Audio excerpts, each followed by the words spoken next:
Et bonjour à tous et bienvenue sur Vision Crypto en ce 10 janvier 2025. Et aujourd'hui, vous allez voir, la quotidienne va être super intéressante parce qu'on va vraiment essayer de prédire les prochains mouvements. Et on verra ça dans la suite des quotidiennes si on a raison. Vous allez voir que je conserve mon biais, donc je pense qu'on peut aller en dessous des 90 000, c'est-à-dire aux 89, aux 87, aux 86. Voilà, vous le savez, pour moi, je pense qu'on peut aller jusqu'aux 85-86 000 avant de potentiellement poser un bottom et pouvoir repartir. On va aller checker tout ça dans cette vidéo et voir les prochains mouvements. Allez, on y va au niveau des volumes. Donc 64 milliards sur BTC et 29 milliards sur Ethereum. Et on va aller switcher tout de suite sur notre ami BTC. Donc sur BTC, qu'est-ce qu'on a fait? Premièrement, on a été dans la RLZ short ici, comme on avait dessiné, on s'est fait rejeter, parfait. Je vous avais dit, c'est pareil, n'hésitez pas à regarder les quotidiennes pour être sûr que je raconte pas n'importe quoi. Je vous avais dit qu'on allait aller chercher les liquidités qui étaient en dessous ici. Qu'est-ce qu'on a fait avec cette mèche? Et vous voyez, je vous l'avais marqué ici. On a fait quoi? Hop, première étape, j'avais dit première étape, c'est de venir ici, chercher les liquidités. Qu'est-ce qu'on a fait avec cette petite mèche? Boum, on a été chercher les liquidités. Et maintenant, possiblement, ce que je vois, ce qui peut se passer, c'est qu'on revienne dans cette RLZ short ici, avant d'aller chercher vraiment la cassure de ce support ici, de ce gros support ici, et aller chercher, par exemple, les 89 000, bien sûr, en priorité, puis possiblement les 88, 87, 86, et possiblement jusqu'au 85 pour aller chercher toute la liquidité au sud. Alors pourquoi aujourd'hui je vous dis qu'on peut aller rechercher ici quasiment au niveau des 100 000?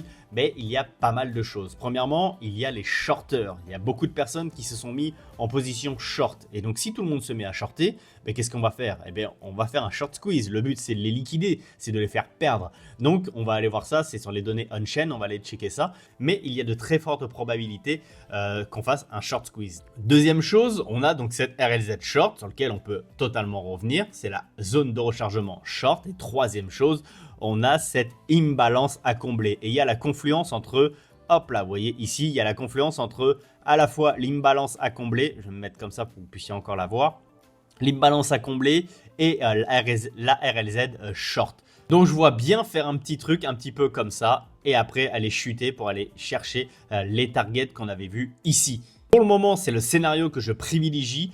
Et pour invalider ce scénario-là, il faudrait casser ce plus haut. Ça veut dire que là, on aurait été chercher la liquidité en dessous, ce qu'on appelle un sprint, et après, on aurait été chercher la liquidité au-dessus de ce plus haut. Et possiblement, si on casse ici, c'est un nouvel ATH, on va aller chercher un nouvel ATH. Mais pour le moment, le premier scénario, c'est celui-ci. Je pense qu'on va aller dans la RLZ short, combler l'imbalance qui est ici et après chercher les liquidités au sud. Alors pourquoi je pense tout ça? Premièrement, une chose qui me plaît beaucoup, regardez, c'est ça. Le crypto Fear and Greed. Comme je vous en ai parlé dans la quotidienne de hier et d'avant-hier, le Fear and Greed, il était à 69. On le voit ici, il était à 69. Et là, boum, on a commencé à être dans la peur. Donc là, on a neutral. Donc on ne sait pas trop. On n'est ni bullish, on n'est ni bearish. On attend de voir. Ça, c'est une très bonne chose pour moi. Et quelque chose que j'aimerais voir, comme je vous l'ai dit, ici, j'aimerais qu'on aille vers les 29, 30, 25, 29, 30, vraiment dans la peur ici. Donc ça, pour moi, c'est un bon signal. La deuxième chose qui me fait dire qu'on pourrait repumper, c'est la liquidité, regardez, qu'on a laissé jusqu'aux 99 000. C'est bizarre, jusqu'aux 99 000. Et si on va sur la chart, ici, on arrive où? Oh, c'est bizarre, on arrive pile poil aux 99 300. On comble l'imbalance, on retourne dans la RLZ short et en plus, on a récupéré toute la liquidité. Donc, en termes de confluence, c'est plutôt pas mal. Également, qu'est-ce qui me fait dire qu'on peut faire un short squeeze? Eh bien, simplement, regardez ici. Regardez les fundings, ils sont négatifs, ça y est, on a des fundings en négatif. Et quand on a des fundings en négatif, ça veut dire que la majorité des personnes sont en position short. Et on le voit simplement parce que les funding rates, vous savez, ce sont les frais qui sont payés sur les exchanges. Et quand les fundings sont en négatif, ça veut dire que ce sont les shorters qui payent les frais. Quand on est dans des fundings positifs, on sait que c'est les longues qui payent les frais. Et le fait vraiment qu'on passe dans des fundings négatifs, premièrement, c'est souvent relativement rare. Et ça veut dire qu'il y a beaucoup de personnes qui shortent. Donc encore une fois, on peut potentiellement faire un short squeeze. Le scénario de monter très rapidement dans cette RLZ short, combler l'imbalance, zone de rechargement short, on récupère la liquidité et on piège les shorters. avant de repartir à la baisse et aller chercher les liquidités au sud. Donc là, on joue vraiment avec les émotions. Donc il y a beaucoup de confluences qui me disent qu'on peut faire ce type de mouvement-là. Est-ce qu'on va le faire encore une fois? Vous le savez, c'est un peu de la spéculation. Je vous montre ce que je vois. Mais en tout cas, il y a pour moi de fortes probabilités qu'on fasse ce scénario. Si on va au niveau des liquidations, ce sont les longues qui se sont fait encore une fois avoir, 2 fois plus que les shorters. Donc je pense qu'il va falloir calmer les shorters également et je pense que c'est ce qu'on va faire en allant chercher cette RLZ longue et que demain, possiblement dans la quotidienne, on verra que ce sont les shorts qui se sont fait plus avoir que les longues. On verra ça demain. Donc ces derniers 24 heures, on a fait 367 millions de liquidations. Voilà, pas besoin de polémiquer beaucoup plus. Je vous ai montré les confluences. Vous avez mon scénario. Maintenant, à voir si ça va se réaliser. Pour les personnes justement qui veulent suivre tout ça, n'hésitez pas à cliquer sur le bouton abonner, à nous rejoindre et on verra ça dans les quotidiennes prochaines. On va tout de suite au niveau des nouvelles. Donc les nouvelles, vous allez voir, elles sont relativement bullish, hein, vraiment. Il n'y avait qu'une seule mauvaise nouvelle, c'était Skillrod hier. Donc le fait que les USA aient l'accord pour vendre 69 000 BTC, donc ça pourrait faire extrêmement mal. Et bien entendu, attention, hier je vous ai dit dans la quotidienne que Donald Trump n'a aucun intérêt à faire ça. Et oui, mais bien entendu qu'actuellement, ce n'est pas Donald Trump, c'est Joe Biden qui choisit et lui pourrait très bien les vendre pour embêter Donald Trump. Après, est-ce que ça va vraiment l'embêter? Je suis pas sûr. Juste, dites-vous, regardez, admettons, ils vendent ici, quand on arrive dans cette zone de short ici, donc quasiment aux 100 000, ils vendent tout leur BTC. Donc, qu'est-ce que ça va faire? Forcément, ça va cracher. Donc, justement, s'ils vendent, on pourrait aller chercher les zones plus basses, hein, les 85, 86, 87 000 $. Et donc, s'ils ont vendu ici, il ne faut pas oublier que dans 10 jours, il y a Donald Trump qui arrive. Est-ce que si dans 10 jours, on est dans cette zone-là, Donald Trump pourrait entièrement les racheter? Et ça veut dire qu'ils auraient vendu à 100 000 pour acheter à 85 000 par exemple. Et donc, ils seraient totalement gagnants. Et moi, je pense que si jamais Joe Biden fait un sale coup et les vend, on aura une grosse chute, forcément. Mais Donald Trump, pour moi, les rachètera. Premièrement, ça montrera que c'est un petit peu le sauveur dans la crypto-monnaie, entre guillemets.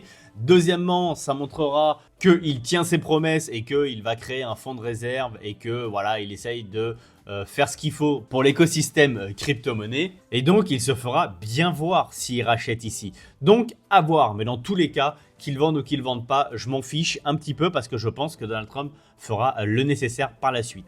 Bref. On revient aux nouvelles. Le secteur crypto américain ferait pression sur Trump pour émettre un décret dans les 100 premiers jours de son mandat afin d'établir une réserve stratégique de Bitcoin.